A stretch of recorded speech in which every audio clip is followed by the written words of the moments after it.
Hello there, Blackbright again. How are you? Welcome to my channel. Thank you for passing by. Well, you're welcome to click the thumbs up. You're welcome to put the thumbs down, although I don't really want you to do that. And you are welcome to share and subscribe. And today I wanted to talk about the EU nationals and their predicament. You know, we had a few years ago, I think maybe about a couple of years ago, we had all this hoo-ha with the Windrush. And the situation with the Windrush is that a lot of them were in the country from goodness knows how long, at least from, I think they was asking for paperwork from the 1970s or something. Anyway, a lot of people, they deem themselves to be British citizens.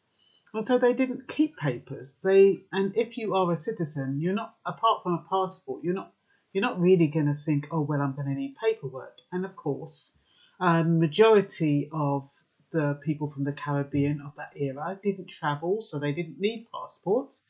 So they were just here without any paperwork. Anyway, the point of me saying this is that EU nationals, they've been here for goodness knows how long. And a lot of them scrambled to get settled status, only to find that now, even though they've got settled status, it's not enough to guarantee citizenship. Apparently, all of a sudden, a law has been snuck in to say that they have to have had medical insurance from, I think one lady said 2013. They're asking her to provide evidence of comprehensive medical insurance. And so a lot of people, you know, they're in a dilemma. Some of them have paid 1,300 visa fees. Now they're being asked to produce documentation that they weren't told that they needed before all of this began. Now, after the 1st of January, when end of free movement happens, they're going to need a visa to come into the UK to work, to rent, to, you know, they won't be able to apply for public services. None of that. They're just going to be like immigrants outside. So a lot of people, a lot of EU nationals are trying to stabilise themselves before that time comes. And now they've come across this obstacle. So this was in the Independent, and it says EU nationals risk being denied full citizenship if they can't produce further evidence that they've been living in the UK legally despite securing settled status. The new rules state that they needed to have taken out comprehensive sickness insurance, CSI, to cover any periods of unemployment when there was no requirement at the time. So what they're saying is that, you know, like in my other video, we was talking about you shouldn't allow immigrants to come in and be a burden on society if they can't work and if they lose their job. Apparently, they should have taken out insurance to cover unemployment. Now, this didn't apply to the immigrants, I don't think, although having said that, that might be a good idea to take it out. Not now, of course, because the situation is quite tenable with, you know, the pandemic. But strongly suggest if you're an immigrant and you haven't taken out comprehensive medical insurance, even though you pay your health surcharge, you do so. Because God forbid you're going to come across this. It looks like you may well come across this. So apparently the comprehensive sickness insurance was required when Theresa May was in office, and it was dropped 3 years ago. It's now been reinstated as a path to permanent residence, i.e. which is pathway to full citizenship. 3 million EU nationals living in the UK are devastated, according to the Independent, which is the source of this information. So immigration officers apparently can use their discretion whether or not the applicant will lose the £1,300 fee if they haven't got the insurance in place. A third of residency applications have been refused in the past.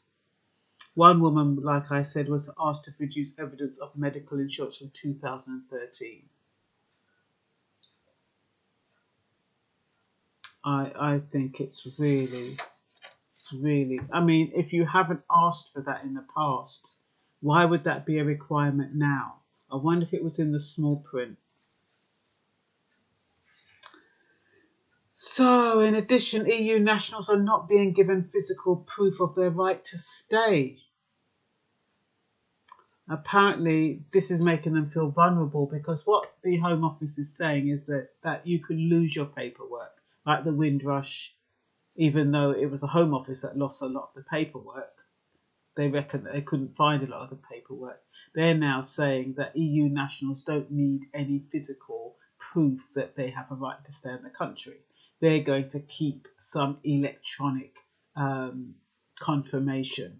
And of course, that's not going to make them feel too happy, because you like to have something physical, don't you, to prove. So you can show some, especially if we go under this medical, military, whatever they call it, this medical, I can't even remember what they call it. You're going to need proof that you're in the country. So just supposing we have a second pandemic and they pull the military in. And if that's the case, you're going to need to have proof that you have legal status in the country. Now, if these EU nationals do not have proof that they're legally in the country, they can't. They'll stop one of the military officers and say, "Oh, you have to call the Home Office. They haven't given me a piece of paper." So it is going to make them feel quite vulnerable, and I can understand their concerns. It seems to there's also something that seems to depend on whether you're here as a qualified person or whether you're the family member of a qualified person. I don't know what the relevance of that is, but it's got something to do with the residency. Home Office must be satisfied that the individual was in the UK with comprehensive sickness insurance. To become a naturalised British citizen, they will have needed to have lived in the UK legally for 5 years or 3 years if they're married to a British citizen.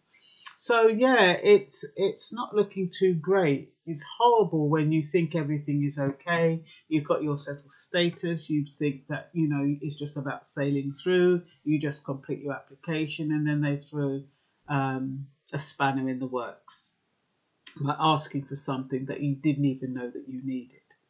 And that is going to prevent a lot of people getting settled status. Well, not settled status, but a permanent residency in the country.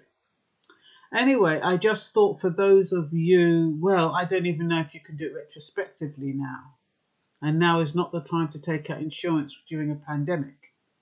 So I don't even know how many people would have got insurance. I mean, no, it has to be Pacific, doesn't it? Because I was even thinking about sometimes you can get some insurances with your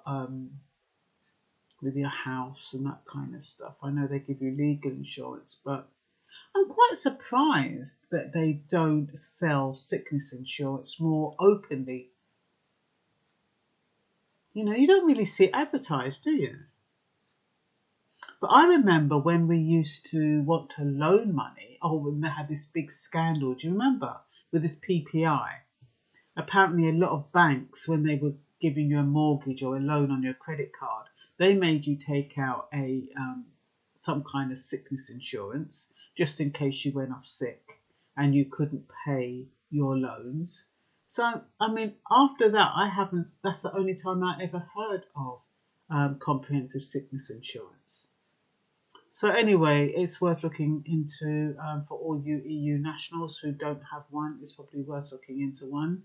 Maybe wait until things smooth over a little bit and then see what you can do. I know you get it when you've got a mortgage, because I remember I had cover and it was absolutely brilliant. I'd taken out this mortgage insurance with Halifax, and what it did, it gave me 2.5 times my mortgage. Yeah. So I could pay the mortgage and I also had enough. I paid it, I obviously had to pay a bit more, but I had enough to actually live off of and pay my mortgage. So that was really a good one. That's when I was made redundant. So I wasn't actually sick, so it might be a bit different. But yeah, it's a tricky one. But anyway, it just means you have to keep your ears open, keep your ears to the ground and find out what's going on. Okay, that's all for now. Bye-bye.